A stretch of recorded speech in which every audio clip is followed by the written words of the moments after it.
Shalom, kami dari kelas F jurusan Pendidikan Agama Kristen angkatan 2019.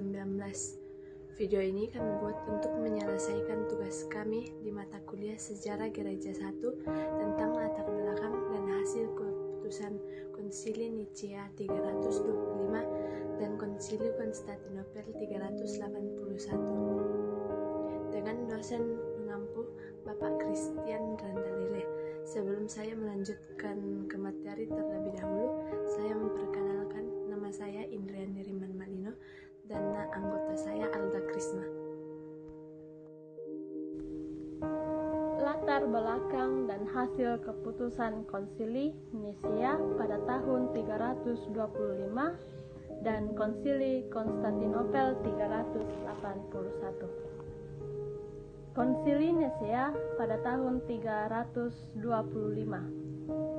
Konsili ini diadakan pada tanggal 20 Mei sampai 19 Juni 325 Masehi. Konsili ini dihadiri oleh 318 uskup dari seluruh dunia. Penting untuk kita ketahui, sejak zaman para rasul hingga abad ke-5, gereja masih satu doktrin. Adapun 5 pusat kekristenan. Yang pertama, Yerusalem. Yang kedua, Antioquia. Yang ketiga, Roma. Keempat, Alexandria. Dan yang terakhir, Konstantinopel. Setiap pusat ini menyelenggarakan gerejanya sendiri, namun ini hanya wilayah yurisdiksi. Yang pertama, Yerusalem untuk wilayah Tanah Suci dan sekitarnya. Kedua, Antioquia untuk wilayah timur. Roma untuk wilayah Eropa Barat. Alexandria untuk wilayah Afrika. Keempat, Konstantinopel untuk wilayah Eropa Timur. Masing-masing gereja juga meneruskan ajaran rasuli.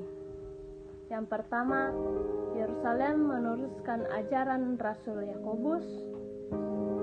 Yang kedua, Antioquia meneruskan ajaran Rasul Petrus.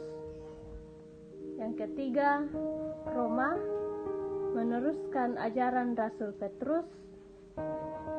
Keempat, Alexandria meneruskan ajaran Rasul Markus. Yang kelima, Konstantinopel meneruskan ajaran Rasul Andreas. Gereja-gereja di wilayah lainnya juga meneruskan ajaran para rasul yang lainnya. Ketika bertemu di Konsili Nicea, ajarannya masih sama karena bersumber dari Tuhan, yang kemudian disebarkan oleh para rasul. Hasil dari Konsili Nicea adalah pengakuan iman yang disetujui oleh semua gereja seperti yang kita ketahui, yaitu pengakuan iman rasuli. Pengakuan iman Nicea adalah pengakuan iman yang diakui oleh seluruh gereja sebelum perpecahan. Pengakuan iman Nicea masih belum membahas mengenai Roh Kudus.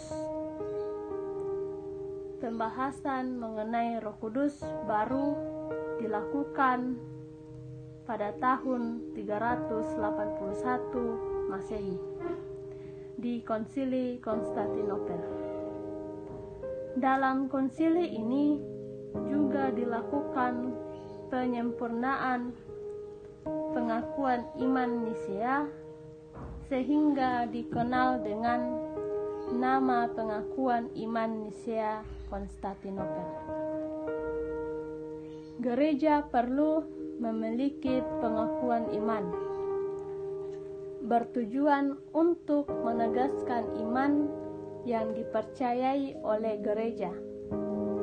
Pengakuan iman ini dibuat karena saat itu gereja menghadapi ajaran sesat, di mana tahun 325 menghadapi ajaran sesat Arius yang mengatakan firman Allah diciptakan, dan tahun 381 menghadapi ajaran sesat Macedonius yang mengatakan Roh Kudus itu ciptaan. Pada saat itu muncul juga kelompok yang anti ajaran Tritunggal.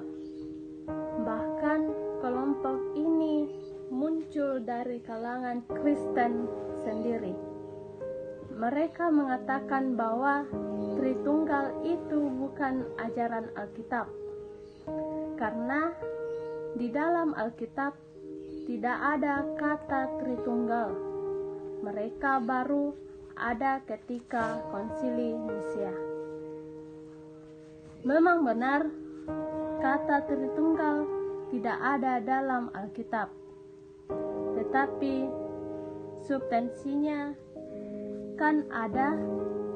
Bahkan dalam Alkitab juga tertulis di Matius 28 ayat 19. Polikarpus adalah murid langsung dari Rasul Yohanes. Dia memuji Tritunggal saat menjalani hukuman mati dengan dibakar hidup-hidup karena imannya. Aku memuji namamu oleh iman besar surgawi yang kekal, yaitu Yesus Kristus, yang olehnya dan bersama-sama denganmu, ya Bapa surgawi, dan dengan Roh Kudusmu segala hormat dan kemuliaan dari sekarang dan kekal selama-lamanya. Jadi, ajaran Tritunggal sudah jelas ada di dalam Perjanjian Baru dan kemudian diteruskan oleh murid dari para rasul hingga turun-temurun. Konsili Konstantinopel.